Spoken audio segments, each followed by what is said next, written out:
Se dan cuenta, hay una cantidad de personas hoy con un interés marcado en hacerse judío. Algunos hasta se llaman rabino. Sin embargo, aquí dice el 28, ya no hay judío, ni griego, no hay esclavo, no hay libre, no hay varón, no hay mujer. Todos nosotros somos uno en Cristo. Especialmente a los Gálatas le está tratando de convencer para que no se dejen engañar por una corriente que había en ese tiempo de los judaizantes. Querían hacer una combinación entre ley y gracia.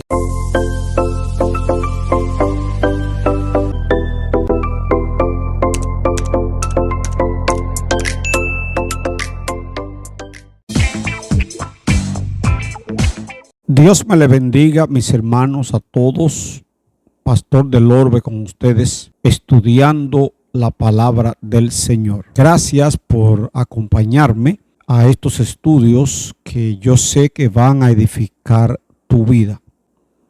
Recuerda suscribirte al canal, es muy importante. Así nos ayuda a crecer, le llegamos a más personas. Dale a la campanita también. Así cada vez que subamos un video nuevo, te llegará la notificación. En Gálatas capítulo 3, libro de Gálatas, la carta del apóstol Pablo a los hermanos de la iglesia en Galacia. Ya el capítulo 2 en día pasado estuvimos estudiándolo. Hoy quiero en el capítulo 3 leer en el versículo 1, donde el apóstol Pablo le llama insensato a los Gálatas. Dice: oh Gálatas insensatos, ¿quién os fascinó para no obedecer a la verdad? A vosotros, ante cuyos ojos Jesucristo fue ya presentado claramente entre vosotros como crucificado. El apóstol Pablo quiere que los hermanos de esta iglesia sean libres de algo que quería esclavizarlo. Había un movimiento que quería que la iglesia volviera a los rudimentos de la ley. Querían abrazar la fe cristiana, pero también querían mantenerse con lo que eran las tradiciones judías o la ley del Antiguo Testamento, llámese el Decálogo, y también la ley ceremonial. Le llama insensato porque quieren cambiar la verdad del evangelio que Pablo le predicó por lo que ahora algunos querían inculcarle, volver a la ley. En el versículo 2 le dice: esto solo quiero saber de vosotros. ¿Recibisteis el Espíritu Santo por las obras de la ley o por el oír con fe? Recuerden que cuando Pedro fue donde Cornelio, en el capítulo 10 de los Hechos, y hablaba la palabra, la fe que tenían los oyentes, aun cuando no eran cristianos, porque eran personas, amigos de Cornelio, que fueron a la casa, y mientras Pedro hablaba, fueron llenos del Espíritu Santo. Y así ocurría cada vez que se manifestaba el poder del Espíritu Santo bautizando. La gente lo recibía por la fe. Por eso el apóstol le dice que si ellos al recibir el Espíritu lo hicieron por las obras de la ley o fue por la fe. En el 13 le dice: tan necios son ustedes, habiendo comenzado por el Espíritu, ahora vais a acabar por la carne. Eso es una tragedia, el que usted inicie la vida cristiana viviendo en el Espíritu y luego termine en la carne. En el caso de la iglesia de los Gálatas, el volver a la carne para ellos era el volver a la ley. Entonces, el apóstol Pablo le está diciendo en el 4, tantas cosas habéis padecido en vano, si es realmente que fue en vano. Aquel pues que os suministra el Espíritu y hace maravilla entre vosotros, ¿lo hace por las obras de la ley o por el oír con fe? Recuerden que la fe tenía una parte esencial en todos los milagros de Cristo y en los milagros de los apóstoles. Todo lo que ellos vieron de maravilla, de milagro, lo veían porque la fe estaba en acción. Así Abraham creyó a Dios y le fue contado por justicia. Esto fue cuando Abraham iba a sacrificar a su hijo. Le creyó a Dios y Dios ahí le dio la palabra de que tendría como herencia las naciones. Sabe por tanto que los que son de fe, estos son hijos de Abraham. Recuerden cuando Juan el Bautista predicaba y los fariseos no querían bautizarse porque ellos pensaban que estaban bien, porque descendían de Abraham. Y Juan le dijo,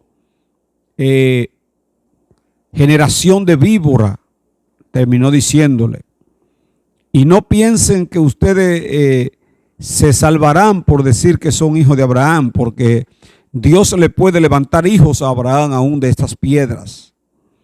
Aquí en el 7 dice, los que son de fe somos los hijos de Abraham, por la fe somos hijos de Abraham. Y la Escritura, previendo que Dios había de justificar por la fe a los gentiles, dio de antemano la buena nueva a Abraham, diciendo, en ti serán benditas todas las naciones. De modo que los de fe son bendecidos con el creyente Abraham. Lo que Pablo quiere ahora aquí es llevar a estos hermanos a que entiendan que todo lo que ahora recibimos es por la obra de la fe, que se saquen de la mente las obras de la ley, porque la ley fue una dispensación de 1400 y pico de años. Pablo quiere darle a entender que ya ellos tienen que depender totalmente de la fe en Cristo. Todos los que dependen de las obras de la ley están bajo maldición, dice el 10. Pues escrito está, maldito todo el que no permaneciere en todas las obras de la ley para hacerlas. ¿Por qué dice que están bajo maldición?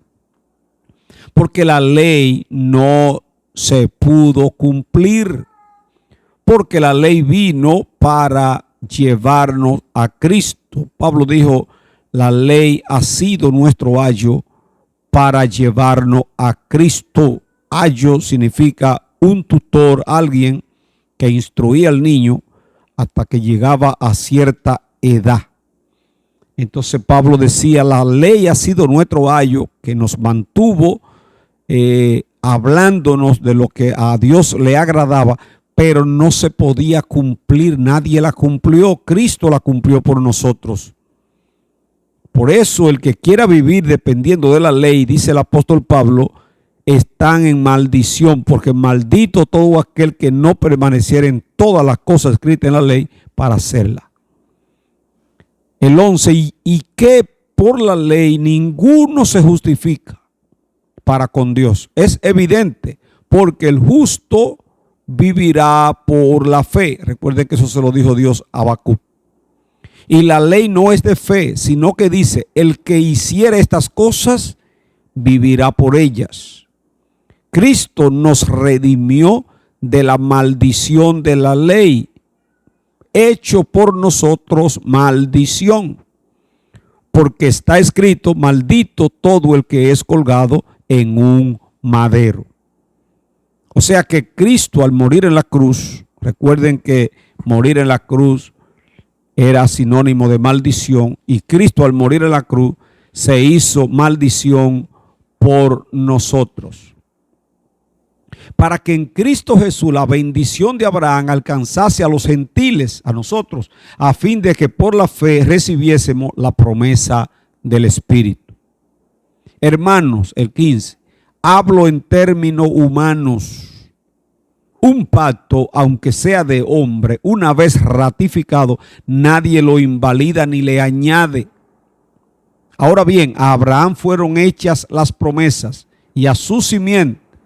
No dice y a las simientes, sino como si hablase de muchos, sino que de uno, y a tu simiente, la cual es Cristo. O sea, Cristo es la simiente de Abraham.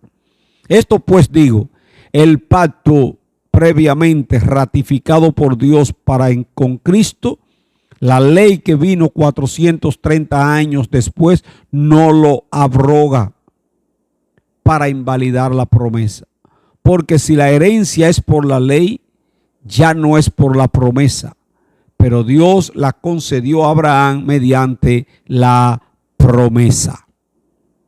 Todo lo que ustedes aquí leen conmigo, se darán cuenta que el apóstol Pablo está tratando de llevar a los hermanos a que entiendan que ahora el asunto es por fe y por promesa, para que no estén dependiendo de las obras de la ley, que eso le ha hecho tanto daño a tantas personas que todavía hoy quieren vivir justificándose en las obras de la ley, olvidando que ahí dice la palabra, maldito todo el que no la cumple completa. Y el único que la cumplió completa se llama Jesucristo y la cumplió por nosotros. Y el mediador no lo es de uno solo, pero Dios es uno. Luego la ley es contraria a las promesas de Dios en ninguna manera, porque si la ley dada pudiera vivificar, la justicia verdaderamente fuera por la ley. Está diciendo, la ley no es que es mala ni invalida la promesa. El asunto es que la ley no puede vivificar, porque la ley vino a cumplir un objetivo. El objetivo era que el hombre pudiera ver sus pecados, que el hombre, al darse cuenta que no podía cumplir las exigencias de Dios, entonces tuviera que buscar al que lo hiciera por él.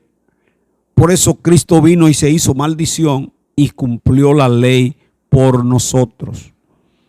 22. Mas la Escritura lo encerró todo bajo pecado, para que la promesa que es por la fe en Jesucristo fuese dada a los creyentes. Pero antes que viniese la fe, oigan esto, estábamos confinados bajo la ley. Oigan esto quiere decir presos bajo la ley, encerrados para aquella fe que iba a ser revelada. En el Antiguo Testamento, los profetas, los patriarcas hablaban de un Mesías, de un Salvador que vendría a salvarnos. Por eso, antes de llegar Cristo, dice aquí el apóstol, estábamos confinados bajo la ley, encerrados para aquella fe que iba a ser revelada. El 24, de manera que la ley ha sido nuestro ayo para llevarnos a Cristo, a fin de que fuésemos justificados por la fe. Ayo, ¿qué es un ayo? Las personas adineradas en aquel tiempo contrataban un ayo.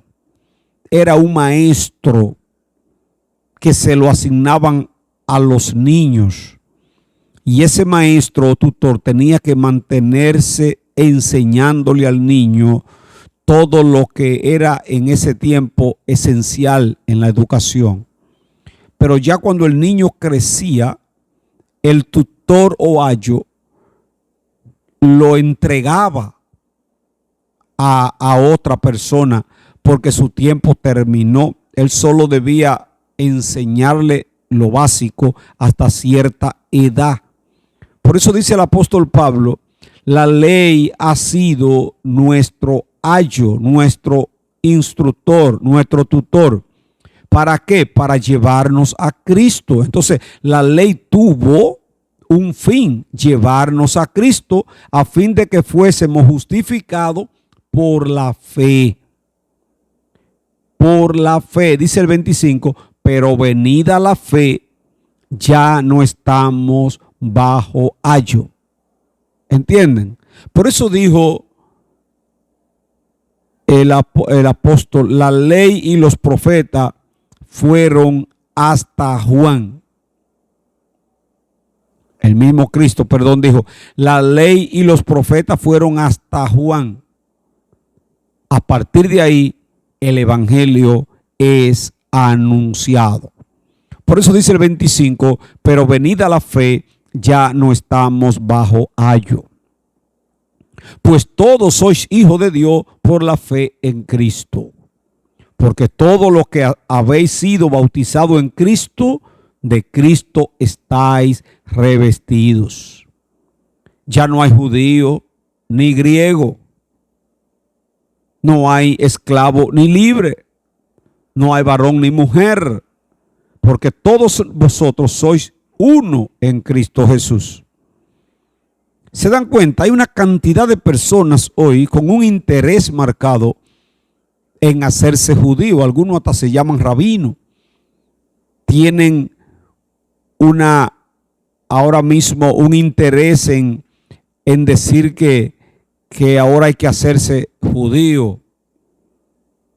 Sin embargo, aquí dice el 28, ya no hay judío, ni griego, no hay esclavo, no hay libre, no hay varón, no hay mujer.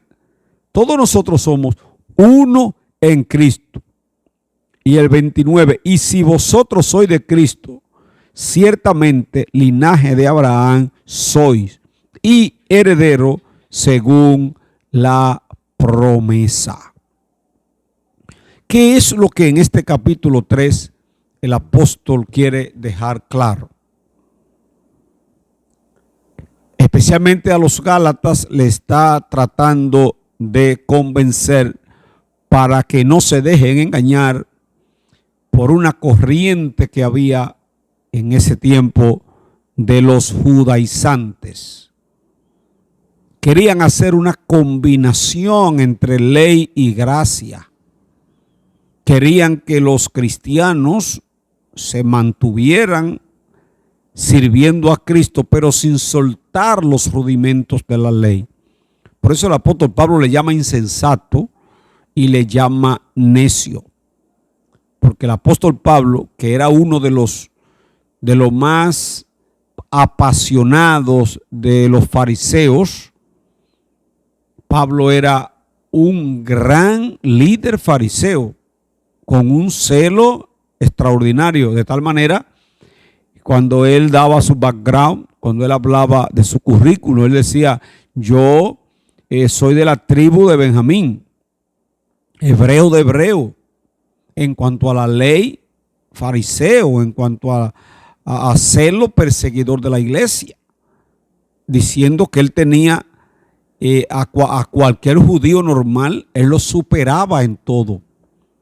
Sin embargo, él decía, pero cuando se manifestó la gracia de Dios en mí, ahí él comenzó a darse cuenta que lo único que él necesitaba era la gracia de Cristo, la fe en Cristo, ser justificado en Cristo. Nosotros al venir a Cristo tenemos la justificación, que quiere decir que Él llevó en la cruz nuestros pecados, pagó el precio por nosotros y tenemos hoy la justicia de Él, es la que ahora a nosotros nos cubre. Justificado por la fe, tenemos paz para con Dios.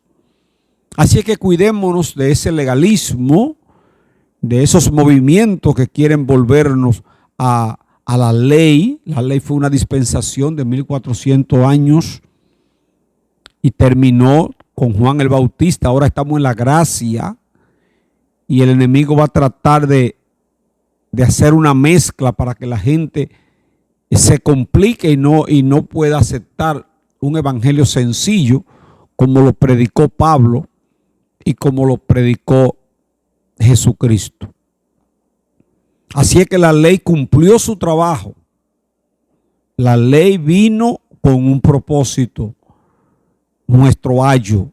La ley vino para, alguien hizo una ilustración muy importante sobre la ley, diciendo que la ley se parecía a cuando usted entra a una habitación donde hay mucho polvo y usted trata de sacar el polvo con una escoba barriendo. Lo que va a pasar es que el polvo va a subir, y entonces lo que va a ocurrir es que va a haber mucho polvo en el aire. Lejos de sacarlo, lo que va a hacer es a dejarse ver más. Pero si usted a esa habitación le echa agua, el polvo va a desaparecer. Entonces la ley vino como ese polvo. La ley vino siendo como la escoba que movió el polvo, y entonces los hombres, los seres humanos, pudimos ver cuán pecadores éramos, porque la ley nos exige cosas que no la puede cumplir uno que no esté lavado con la sangre de Cristo. Por eso Jesús dijo: no se le puede poner un remiendo nuevo a un vestido viejo, ni se le puede echar vino nuevo a un odre viejo. Queriendo decir que lo primero es que debe ocurrir una obra en el hombre para que luego pueda someterse a la palabra de Dios. Cuando venimos a Cristo, la sangre de Cristo nos limpia de todo pecado, se lleva de nosotros esa inclinación pecaminosa que siempre nos lleva a querer hacer lo prohibido. Pero entonces viene la santificación del Espíritu, que nos va apartando para Dios, la justificación, que viene siendo la justicia de Cristo, que nos presenta ante Dios como si nunca cometimos pecado. Así que lo que necesitamos es la fe en Jesucristo, y no tenemos para qué volver a someternos a los rudimentos de la ley. Todos aquellos que quieren llevar la iglesia a guardar la ley, además de vivir en la gracia, no le están enseñando la verdad. Nosotros en Cristo Jesús estamos libres, y Él nos ha dejado en su evangelio lo que necesitamos para mantenernos en Él. Que el Señor me le bendiga mucho. Seguiremos dando estos estudios. Acompáñanos, compártelo, que yo sé que te van a edificar, y también a mí, porque enseñando se aprende. Recuerda suscribirte al canal y comparte los videos. Dios me le bendiga a todos.